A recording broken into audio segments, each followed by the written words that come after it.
Well, the Bucks stay alive in what was a pretty weird game. Neither team's offense looked very good. Kevin Durant shot 11 for 28, and he did finally have a moment in that fourth quarter. He hit like, what, 3 shots in a row or whatever as he just kept on attacking Brook Lopez. But, KD, he definitely had a lot of shots that he's been making throughout the playoffs, and in terms of adjustments, I don't think there's too many. Like, Durant's going to do what he's going to do.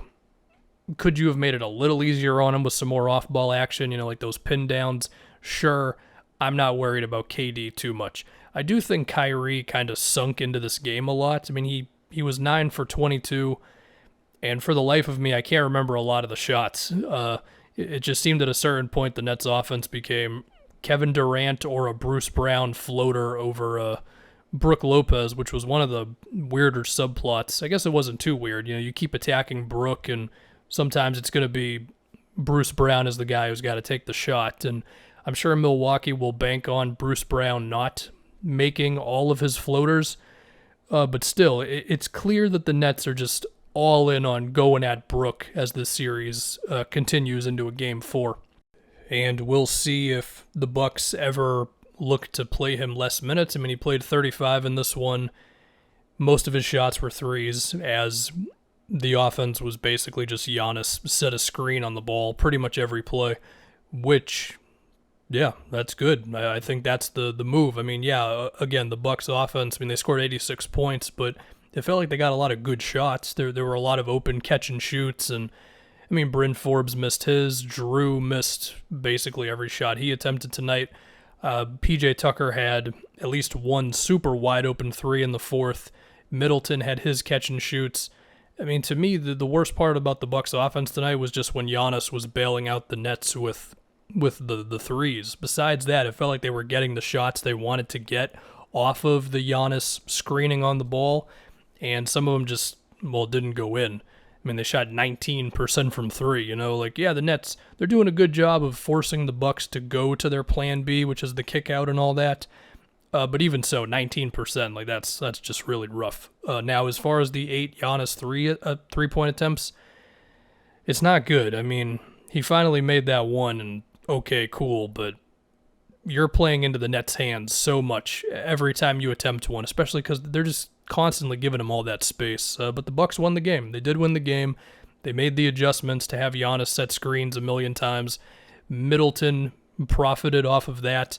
He did also make a few of his contested shots, which is always going to be a thing with him. I mean, their play with like 30 seconds left was a step back on the baseline for him, which did not go in, and it was not a great play. But he also had a contested three that went in the first half. His first bucket of the game was a mid-range with not much ball movement, and he had a number of those shots. And I mean, we'll see. I still don't love that Middleton ends up taking a lot of those shots, but I guess it's just kind of going to happen. I think the other thing with the Bucks offense would have been maybe just getting Drew more of those possessions with Giannis setting the screen. I'm sure he had a decent amount, but it did seem like Drew was a little bit of an afterthought in this game sometimes, which resulted in him shooting some shots that you didn't love. And some of that is like, Drew, don't take a pull-up three when that's not really your game. But I think another part of it was him just being like, oh, I finally got the ball. So we'll see. Just what is the perfect balance of Middleton running the screens with Giannis, Drew doing it, either one of those guys getting a screen from Lopez and Giannis is ready to cut, or he's in the dunker spot or something. We'll have to see.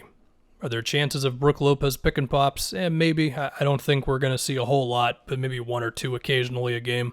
The minutes were where you want them to be for the Bucks' big three. Giannis, Drew, and Middleton played all over 40 minutes, and Drew almost played the entire game. He only sat for 2 minutes, so that's good on Budenholzer's part. But I still can't help but think the Bucks just kind of escaped here, because the go-at-Lopez thing, it's going to be there all series.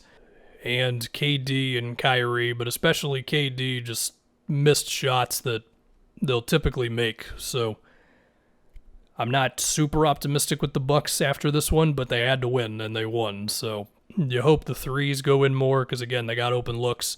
They keep going in with the Giannis setting screens, and you go from there. As far as ways the Nets can guard that sort of action, I feel like they just basically do what you did tonight, which is you load up inside and you're willing to give up some threes with hopefully getting a good closeout, and you just say to yourself, well, if they can just not get Giannis at the rim every single time, and if you can get bailed out again by some Giannis three-point attempts, then on the other end of things, KD and Kyrie are going to carry you home, and 9 games out of 10, that will be the case. This was the one game where it's like Kevin Durant had to work to get to his 30 points, and Kyrie also missed his shots, but I don't think we're really anticipating those guys struggling too much as this series goes, so yeah.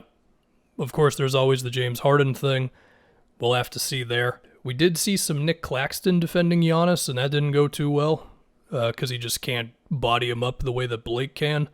Should also be said, Joe Harris missed almost all of his shots. He was 1 for 11. He, of course, had that open mid-range, which could have been massive if it went in after they double-teamed KD or whatever it was. So, just a really weird night for the Nets offense, where suddenly it's like the guy who percentage-wise leads the league in three-point shooting, he's missing his stuff. KD and Kyrie are missing some of their stuff, and Bruce Brown is making like 5 straight floaters over Brook Lopez. But still, the Bucks got the win, and Game 4 becomes crucial now. It's either 2-2 or 3-1.